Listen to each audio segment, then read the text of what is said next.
So Jim, just what do you feel like you guys did better in this game than you did in the first one? We were better defensively, and as I say that, I still think about all the open threes that they got in transition. So we still have room to get better. I thought the effort was better on both ends. I think that 20-point loss was kind of a slap in the face for us. So I was happy with the way these guys responded. Gary Trent tonight really dialed in from deep from the field. What did you think from him tonight? Yeah, we challenged him today. We watched film with him and we just challenged him. We said, hey, like, you got to be better.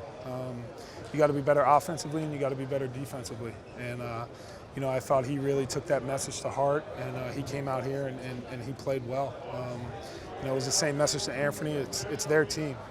They're the Blazer veteran guys, and this is their team. We can't ask Nasir to have a big leadership role because he's trying to figure out the pace of the NBA game. So it's on Ant and Gary. And, we really challenged them today with our video sessions, and I thought they did a really good job responding to that challenge. What do you think about the quality of the three-point looks they got in the first half especially? I don't think either one missed. No, they were moving the ball. I was happy we were getting wide open looks. Houston was switching a lot in the pick and roll, so we were just trying to find matchups that we liked, whether it be posting up a smaller guy or Gary and Ant isolating on a bigger guy. But I didn't think their shots were rushed. I thought they were all good shots. I was happy we moved the ball in transition, found the open shooter. It was a positive game for us. It seems like Jalen is really coming along quickly. It seems like he's making plays. He seems to have a nose for the ball. Yeah, it's and that's on me a little bit with the college guys like Mike Dom and Jalen and Nasir, because being an NBA coach, the terminology and you just assume that guys have kind of like a baseline.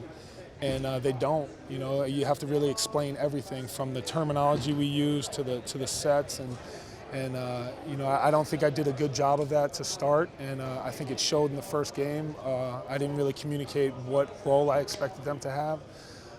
So I think today when we were watching film, we really had a chance to sit down and talk it through, and they asked some really good questions, and it really became apparent to me that I need to do a better job communicating that with them. So that was a good learning experience for me.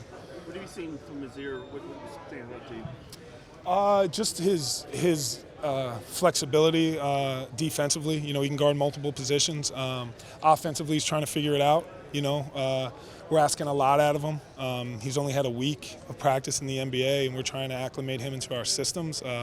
So it's been a lot of information thrown at him. And like I said, me having to take a step back and actually break down certain things that you just take for granted that guys know.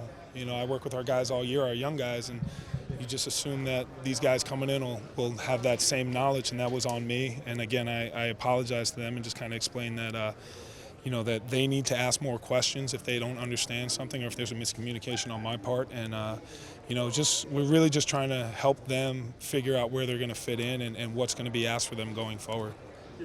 How beneficial is it bringing in someone who can kind of work his way in where you have so much talent at the lineup already? Yeah, he's a unique player. He's different.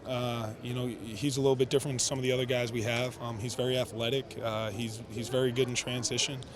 Like I said, the game's really fast for him right now. I think once he kind of settles in and kind of catches his breath, I think everything will just slow down and fall into place for him. And once he gets more reps in our offense and more comfortable, I think he's really going to be able to find his spots where he can be effective. Just the last question. As an organization, what are you hoping to see out of Gary Trent Jr. this summer, just in terms of where you want to see him grow the most? I mean, his ability to just make shots, his ability to guard guys. He's a very good shooter.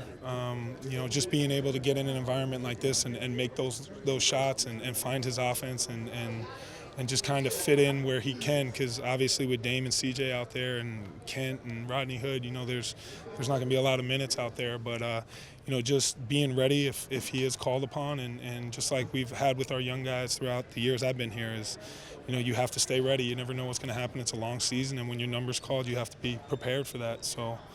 Yeah,